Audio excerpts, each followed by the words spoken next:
ಮೈಸೂರು ನಗರಾಭಿವೃದ್ಧಿ ಪ್ರಾಧಿಕಾರದ ಹಗರಣದ ವಿಚಾರದಲ್ಲಿ ಬಿಜೆಪಿ ಪ್ರತಿಭಟನೆ ಮಾಡಿತ್ತಲ್ಲ, ಬಿಜೆಪಿಯವರ ಪ್ರತಿಭಟನೆಗೆ ಮುಖ್ಯಮಂತ್ರಿ ಸಿದ್ದರಾಮಯ್ಯ ಕಿಡಿಕಾರಿದ್ದಾರೆ. ಬಿಜೆಪಿಯವರ ಶಿಕ್ಷಣ ಸಂಪೂರ್ಣವಾಗಿ ನೆಲಕಚ್ಚಿದೆ.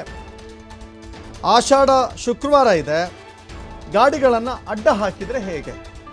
ಇದರಿಂದ ಜನರಿಗೆ ತೊಂದರೆ ಆಗೋದಿಲ್ವಾ?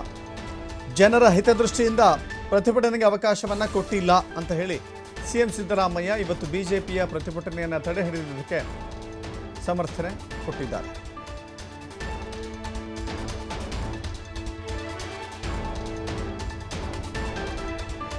Utterly failed.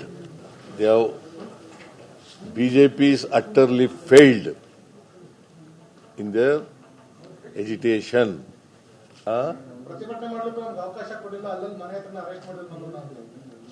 ನಾಳೆ ರಸ್ತೆನಲ್ಲಿ ಕಾರ್ನ ಇದು ಮಾಡಿದ್ರೆ ಇವತ್ತು ಇದು ಬೇರೆ ಇದೆ, ಆಷಾಢ ಶುಕ್ರವಾರ, ಜನಗಳಿಗೆಲ್ಲ ತೊಂದರೆ ಆಗಲ್ವಾ?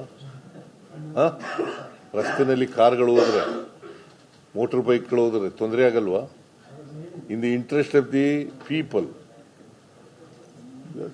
ಗೌರ್ಮೆಂಟ್